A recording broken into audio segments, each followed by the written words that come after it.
well, how I got started, and a lot of people in the room actually don't know me from my whole journey. So has anyone known me longer than 5 years besides Kathy and Nathan? And my husband, of course. So 6 years ago is when I started my CrossFit journey. I walked into these gym doors actually next door, well over 300 pounds. I was 320 plus actually at that time. I had hit really kind of a rock bottom moment in my life. Didn't know where to start, and a friend encouraged me to come in, which was awesome. My first class was deadlifts. I can still remember it to the day. I started with the PVC pipe, just like all of our athletes do, and have steadily worked my way up. After that first class, I couldn't walk right for a week. 6 years later, we still can't really walk right as well, but we just learned how to manage it. That's just something that we get over the soreness and everything in our bodies. So really some background about me and why I started my journey. I lost my dad to a very bad illness of diabetes. A lot of people are affected by that in this country. He went through the full gamut of quadruple bypass, congestive heart failure, into amputations, lost both of his legs throughout the process, and inevitably we lost that about 15 years ago. I saw myself going through that same path, but at a faster rate, at a younger rate, and I had 2 small kids that I couldn't leave behind. So I really had to up my game and really just put myself first for kind of the first part in my life ever. And I'm so glad that I started CrossFit because that also led me into my nutrition journey as well. As you guys know, we can't just do the fitness side of things and make it happen. Literally like 90% of our fitness and nutrition journey is actually made in the kitchen with the food that we eat. The added supplements is great, of course, but literally the whole foods is where we have to start our basics from. And that's why we're here, that's why we're talking about it. So I am not a registered dietitian. I have no certifications. I am just a real person that's done the real work, that puts it in every single day. But I'm a real person. I ate Taco Bell last night. So yeah, we're real people. But really, that's why I started my journey, is for my family. I want to be here longevity. I never want to go back to that 320-pound person. And I'll share pictures. You guys can follow my story on Facebook and Instagram. I've posted side-by-sides before. If I literally had the pants that I wore when I first started in here, you could put another Candra inside of them. So over my 6 years, I've lost about 115 pounds, maintained it off. And I've got about another 30 that I'd like to get to my first initial big goal. And that's honestly is for me to do regular pull-ups. So the more weight that I lose, the more strength I'm building, I'm going to be able to do regular pull-ups. I got banded pull-ups last year for the first time ever, so I was really excited about that. So that's why I started my journey, is really for my family. So really the reason why we're in here is to find your guys' why as well. That is probably the biggest thing about nutrition, is finding your why, whether it's for your health, for your family's health, setting that best example for your kids. Maybe it's just, for you. Maybe it's setting the example for a friend of yours that's struggling. Maybe you're going to set that example to inspire them and really just inspire others that way. So why nutrition is so important. It is literally the baseline of our health and fitness. Like I said, literally, abs really aren't made in the gym. They're made in the kitchen. It's based on feeding and fueling your body with proper nutrition, the right foods at the right time, and also not getting stuck in those catchphrases of, oh, well, I've got to do keto, or I've got to do 1,200 calories to be in this crazy deficit to lose the weight. You've got to fuel your body appropriately, and I think that you would agree with that as well. So it really is, it's a balance, finding it more than anything. So what I've done over the past really 6 years is building regular, daily, healthy habits that have helped me. You can literally do all the work at the gym and you'll get results, but 90% of your goals are going to be made by doing these healthy habits. So involving exercise and movement. So daily exercise or movement. It doesn't have to be coming to the gym 7 days a week. It doesn't have to be doing a CrossFit workout every single day of the week, but get out and move. 20-minute walks. We have beautiful places to walk here in Branson. I mean, the Landing, the flattest place in Branson. You can walk down, back and forth, and it's a 2-mile walk, and it's beautiful. You can walk out at Table Rock State Park. There's so many places, and not only all the trails that we have in the area as well. So getting out and just getting that daily movement in. Hard work and dedication. It's not easy. And that's the hardest thing to get across in your brain sometimes, is it's not gonna be an easy journey. It is gonna be hard, but you can do hard things. A motto that my husband and I have, we've had it for 11 years, is no one ever said it was gonna be easy. We've been through a lot, and we had a house fire 11 years ago, and after that moment, no one ever said it was gonna be easy, and it really kind of goes with everything in your life.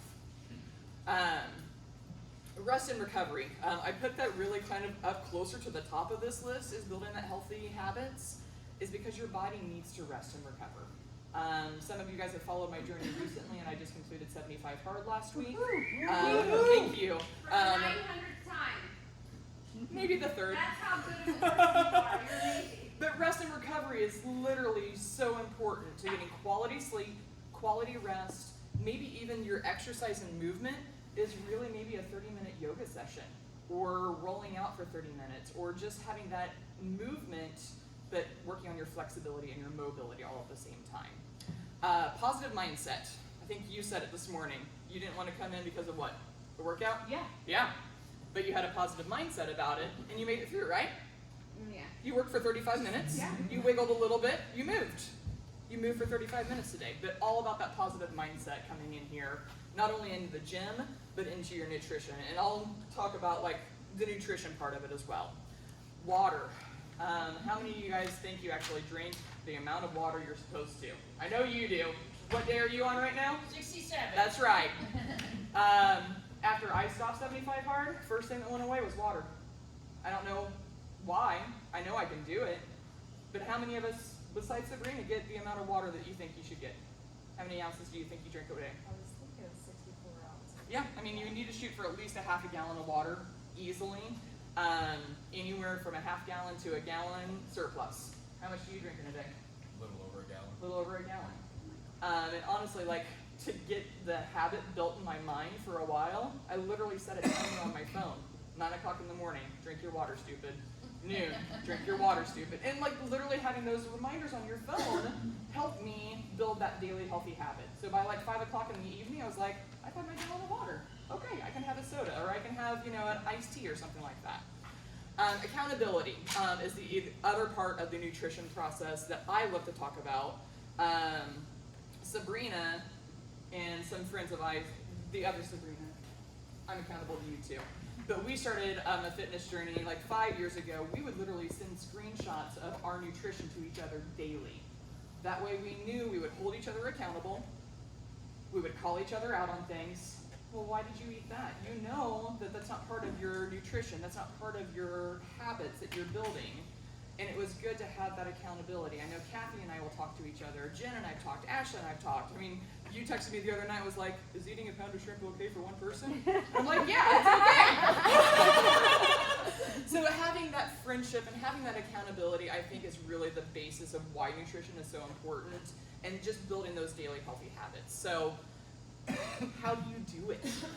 Like, there's so many things out there. There's so many buzzwords. I want to follow keto. I want to follow, carnivore right now, low carb, you name it, the whole gamut's out there.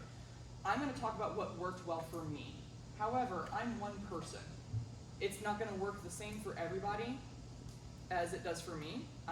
You can find tips and tricks along my journey that can help you and inspire you. But honestly, what it comes down to is working with somebody, working with a coach, working with someone that's going to hold you accountable to these journeys. And there's so many things out there. We've got amazing partnership at Supplement Superstore. You can go to those stores. You can talk to them about anything. They have the InBody scan still, correct? Absolutely. I have an advisor through First Form that I work with daily. Those guys are a wealth of knowledge just available. We have our coaches here at CrossFit. We have a nutrition coach as well available through CrossFit here that you can work with. But you can always start somewhere. Literally take one step at a time, whether that's your water, whether that's I'm going to work on more protein. Oh, I'm going to incorporate more vegetables. I'm just starting adding that baseline in. So what worked for me in my journey is macros. So has anyone heard of what macros are? Raise your hands. Okay, so a little bit of knowledge on that. So macronutrients are basically the basis of how we track our foods. So we have our proteins, which are going to be your meat sources. That can be anything from your lean fish, pork, beef, chicken. It even goes into dairy, more of like the non-fat varieties, not the full-fat varieties. Anything as also as seafood, egg whites, anything in that protein spectrum.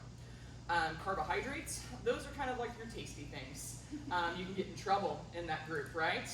I mean, you drive down 76 and you pass Krispy Kreme donuts and Dunkin' Donuts and all the places along there. It's all carb loading. But carbs are also good, and that's actually your fuel source. Carbs and fats are really going to be your fuel source for your workout, how you get through your day, your mindset, things like that.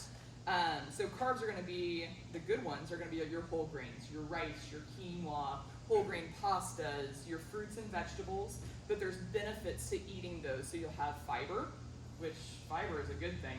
You need to make sure you get to flush out your system for all the protein that you're going to be eating. And then the natural sugars. But really what it comes down to in the carbs is eating the rainbow. So fruits and vegetables, there's really no limits on those. I mean, you don't want to gorge yourself on fruit. You might make yourself sick over time, but really just eat the rainbow and incorporate a whole variety of fruits and vegetables.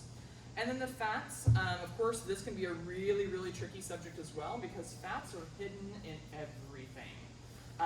You think that you've got something great and you look at the nutrition label and you're like, oh, that has more fat grams than protein grams. It's not a protein source at that point. It's really a fat source. Peanut butter, perfect example. Everyone's like, oh, peanut butter is this protein source. It's really a fat source. But it can be incorporated into dishes and ingredients to where you can have both that fat and the protein.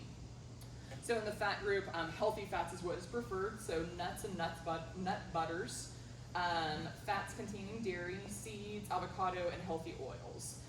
So keeping track of your macros can help you make or plan to make smart, healthy food choices, and that's what it all comes down to. So what worked for me in my journey was actually logging and tracking my macros. I've been doing that approximately now for about 4 years.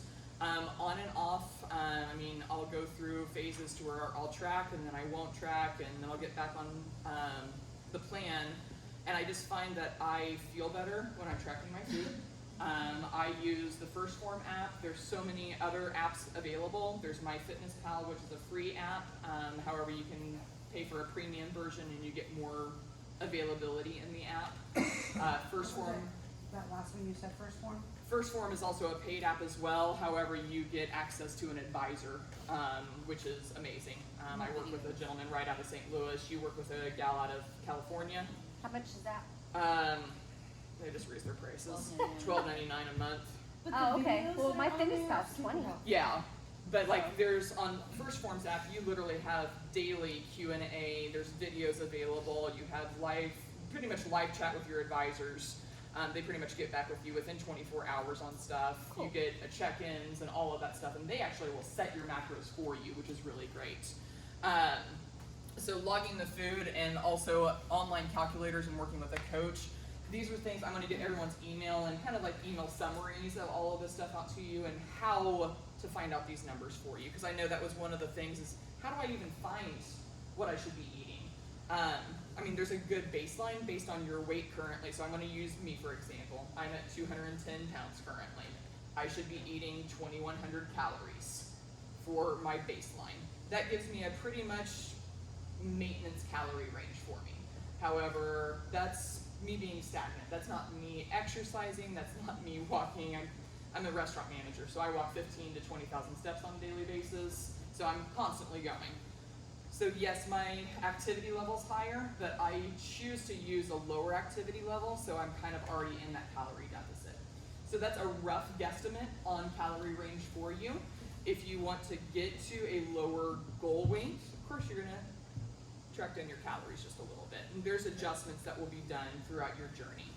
By all means, don't get into it and you're like, okay, I'm 3 days in, nothing's changed. I'm gonna change what I'm doing. don't do that. You've got to be working the plan for at least 21 days to really start seeing a difference.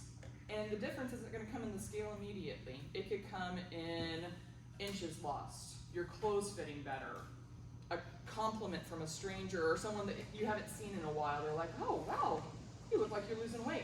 Perfect. That's your first goal progress. The scale might be the last thing that moves, honestly. Some of us might be going the opposite way and we actually want to gain muscle and gain weight. And there's different ways to approach both of those. So what I'm talking about really for me is fat loss. That's my journey and what's worked for me. So logging food in an app is super helpful for me. One thing that honestly works best for me, and I know Kathy and I've talked about this in particular, is pre-tracking your food. So you know you eat the same thing every day. You kind of pre-track your food into your MyFitnessPal or First Form app or whatever it is. It's going to keep you accountable to make sure you're eating what you've planned. But that way you don't get surprised and you're like, okay, well I'm going to go through the Chick-fil-A drive-thru and I'm going to make a healthy choice, but you didn't log that food ahead of time. And then once you log your food and you're like, that sandwich was 880 calories. Maybe I could have made a better choice.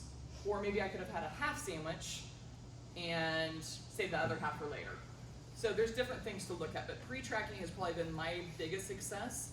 Is I'll meal prep on Sundays and I'll go through Monday, Tuesday, Wednesday in my app, plan out all my foods except for maybe my dinner. And maybe dinner fluctuates just because we have musical going on, or we're here at the gym until 8 o'clock, 9 o'clock at night sometimes. So just the flexibility of having like breakfast, lunch, and snacks tracked, and then flexibility with dinner really helped me out. Measuring versus eyeballing is probably one of the biggest things. So have anyone used a food scale before? Okay. And then have you literally weighed out a tablespoon of peanut butter and seen the little tiny amount of peanut butter that's actually the serving size? And then prior, you're like, oh, that looks like a tablespoon of peanut butter, and it's probably double the volume if you're eyeballing it. It's a really good eye-opening tool to use a food scale, especially if you are going towards your biggest goal. So like you have a specific goal in mind, or you're on your last few pounds to lose, or maybe you just have a huge goal ahead of you. Maybe you're walking in the gym like I was 6 years ago, and you've got 120 pounds of weight loss that you want to get off. Yeah, it's going to be hard, but tracking that food and measuring it out appropriately is going to make a huge, huge difference for you. One thing that I taught when I was doing some nutrition consulting was the hand method. So a lot of us don't have access to a food scale immediately, or you're out to eat. How do you track your food at Chili's? How do you track your food at a mom and pop restaurant? Well, a lot of the databases have Chili's menus in there, or you go to Panera, you can download that. But you sit down at a full service restaurant, they have no calories on their menu. How do you track that? Use your hand. So your protein should be roughly around the palm size of your hand. Your carbohydrate should be a cup size. Your veggies needs to be a fist size, and then thumb size of your fat grams. And this is information that I'll send out in this email for you as well. That way you guys have this to refer back to as well. But that was one of the things that helped me when we were out eating, that I can roughly be like, okay, I roughly have about 4 ounces of chicken based on that size. Okay, that mashed potato serving is 3 sizes of what is in my hand here. Maybe I'll have a third of that or a half of that serving. Because you go to the restaurants and it's ridiculous. I work at Big Cedar. Everything's big. You get the portion and you're like, this could feed my family. But they give it to you and you're like, okay, yeah, this is for one person. But more than likely it's 3,000, 4,000 calories on your plate, easily. How to find your numbers is probably the biggest thing that everyone wants to know. How do you find out what calories I should be using? So there's online calculators available.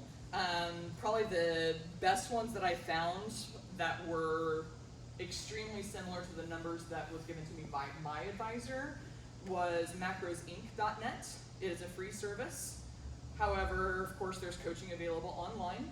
There's also precisionnutrition.com. That was probably the closest that I had to my advisor. And then working with the nutritionist as well. I mean, our coaches here can help you. Our nutrition coach as well can help. Probably a guy that's up in the superstore can help you out. Yeah, so all of us at supplement superstores are required to get our certifications in sports nutrition. So we can help with setting macros if that is something that you are really wanting to get nails down with. That way you're as close to your goals as possible. But also, especially if you're just getting started with fitness or just getting started to track your food, doing the portion sizes, that is the easiest thing to at least get you started. And then once you've got the ball rolling, you've got some of that momentum going, cool, now we can start dialing in and we can actually start tracking macros when you feel a little bit more comfortable with what you're eating. Yeah, it makes a huge difference for sure. So, I'm gonna go into what's helped me is honestly meal prepping. I am a busy mom, works full time. I do crazy challenges like 75 hard, and I have to set myself up for success. So I found pretty easy ways to set myself up through food is honestly what I do a lot of the times on Sundays, if I get a Sunday off anymore, is set myself up for the week. It doesn't have to be a Sunday, it can be a Tuesday. You're setting yourself up for the next couple of days. But one thing I found that has helped me in particular is meal prepping probably twice a week, because after you eat the same thing 3 or 4 days in a row, you kind of get tired of it. So for me, like my limit's kind of like 3 days on foods, and then once I get done with that, okay, I'll meal prep again, I'll do another set of stuff. So I brought in some examples for you guys of how to do super easy, quick meal prep that you can do literally. I can probably do all of this meal prep in maybe 15 minutes at home, besides the cooking time. So my glorious thing is I'm actually meal prepping for my week in front of you guys. I'm gonna take this home and you're gonna have it. So easiest thing, adult Lunchables. So this was one of my go-tos. Who likes a charcuterie box? Charcuterie trays. Love those things. So I kind of made it fun for adults to have Lunchables again. So everyone's got your classic veggie tray. Of course, you can buy the individual ingredients. Who has time to chop veggies anymore? I mean, let's be honest. Who has time for that? So these go on sale come Labor Day, 4th of July, Memorial Day, all around those special like get-together holidays. Take advantage of getting them on sale. And then literally you can break it apart into meal prep. As simple as this is. Ashley, you want to help me? You want to meal prep with me? Come on, get yourself up. Hold up. Okay. Alright, so this one is going to be super simple. So literally, will you take just veggies and put them in each of the containers? So if anyone wants to time how fast we can meal prep, it's going to be breaking out the veggies. I literally got paninos already rolled, so it's basically string cheese with salami. Everything. If you want a healthier version, just add sliced turkey. You're doing great. Thanks. Yeah. You too. Thanks. You want all of these in there? Now, if you were doing this, Oh, are you timing me, Noah? No. No, wait. not make your heart rate go up. Wow. would Meal you prep weigh for out time. your 3, veggies 2, 1, and go. everything, Candra? I'm sorry? Do you, like if you're making this at home, do you weigh out your veggies and everything? I really don't care about vegetables. I mean, if anything, I would really track your fruits because they can add up really fast. But let's be realistic. This whole tray of veggies is going to be less than, without the ranch, Yeah. it's going to be less than 200 calories for the entire vegetable tray. What I do definitely weigh and measure is the things that sneak up on you. Your fats, your fruits, your proteins, things like that. So we have 2 versions there. We're going to put guacamole in each of these for dips. And then this one's going to be the healthier version over here. Maybe I've got to be lighter on my fat grams. So this is roughly a pound of turkey. I'm literally going to eyeball. It's my palm size. There's my turkey portion. Okay? So adult Lunchables, you can pair them with crackers. These are some of my favorites. These are the Wasa crackers. The reason I love them is 1 full cracker is only 35 calories, 8 grams of carbohydrates, 0 fat, 2 grams of protein, but it has 3 grams of fiber. So literally for every cracker that you eat, basically half of the carbohydrates is going to be fiber to help you out. Ashley meal prepped. Wow. Okay. So that took what? A minute 30 everybody on that one? That is your adult Lunchables. Those can be like super easy snacks. That can be maybe a quick lunch. Honestly, make those for your kids instead of buying Lunchables. Super simple. All right, my next one is gonna be, I got two versions that I'm gonna do here. And these are both crock pot recipes. This one is super simple, thank you. This one's salsa chicken. Probably my easiest recipe. Literally, you dump frozen chicken into the crock pot and you pour a can of salsa on it. You put it on low for 8 hours. Then you take your kitchen mixer and shred it. Kitchen mixer is the best thing. One thing I have found that has helped is I put my mixer like in a paper plate so that there's no splash that comes back from it. You can use the crock pot liners as well for easy cleanup, but that way you can have shredded salsa chicken to go on tacos, taco salads, eating it by itself, all sorts of different things that it can be used for. So instead of making salsa chicken, I'm actually gonna make our dinner for tonight, which is also a super simple recipe as well, which is our white bean chicken chili. Woo! Noah loves this recipe. It has been, honestly, in our like nutrition books, probably for 6 years. So I got my recipe books up and kind of like my meal planning books for you guys to look at after the seminar today. But literally like 3 pages into my first month at CrossFit, this recipe's in there. It's been amended a couple of times because my first one was a really like fatty version. Now we call it the naked chicken chili because it's a little bit lighter. So same thing, literally a bag of your chicken breast. You get 3 cans of whatever white bean you like to use. I like Great Northern beans. A lot of people like cannellini beans. You literally just rinse them out of the can and pour them right in. So there's that. You use 4 cans of green chilies. If you like it spicier, you can get spicier chilies as well. Do not drain the chilies because that adds a lot of the good seasoning and a lot of the base for the soup. You add that and then spices. We have found an amazing spice company out of St. Louis. We like to visit them once a year, but they have a dark chili powder that I love. It was my taco seasoning Kathy's had. I think Ashley had it too. A little spicy. So it's got 2 tablespoons of chili powder, a tablespoon of cumin, and then about a half tablespoon of salt and pepper. You just add that in, and then pour your full thing of chicken broth. I like using bone broth because I think it has a richer, heartier flavor, and it actually has more protein in it as well. So literally you'll pour that on. That maybe took a minute, 2 minutes to put together while I was talking. And you put that on low for 8 hours. At the end, you will take out the chicken and either chop it, shred it, however you want to do it. If you want it to be more of a hearty chili, you can remove some of the broth and make it more of like a rustic stew, or you can leave the broth in. And then last thing, I put in a bag of frozen corn, about like 30 minutes left of cooking, because otherwise this will just break down and turn to mush. So super simple on that one.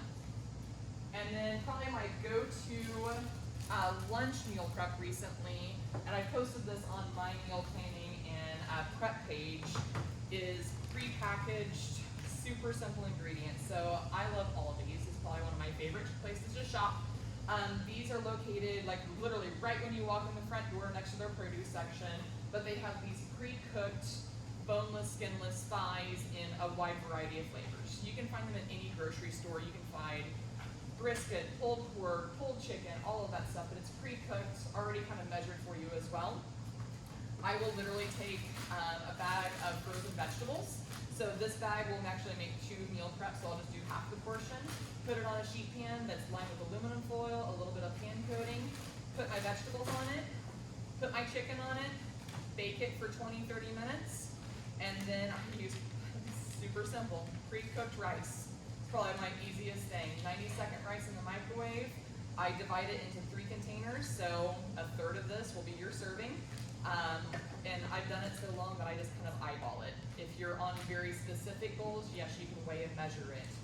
But a third of each of these, rice, chicken, and vegetables, and it comes out to make like your little meal prep dish. This is one that I made for lunch this week, but I made sweet potatoes with vegetables and pork carnitas. literally 20 minutes, 30 minutes in the oven, and you're done. So I have, basically we could have made 4 different meal prep dishes in 5 minutes without the cooking time. So it can be done. Probably one of my biggest philosophies is up on the board is KISS. Keep it simple, stupid. Use that philosophy for a lot of things, but specifically meal prep. You can overcomplicate this. You can make it way challenging, and especially when you get into the tracking process. And I know that's one of the things that probably people want to talk about is how to build recipes and things like that. That's probably more like a sidebar conversation because some of us aren't even there in our journeys yet. But I'd be more than happy to talk about that. So,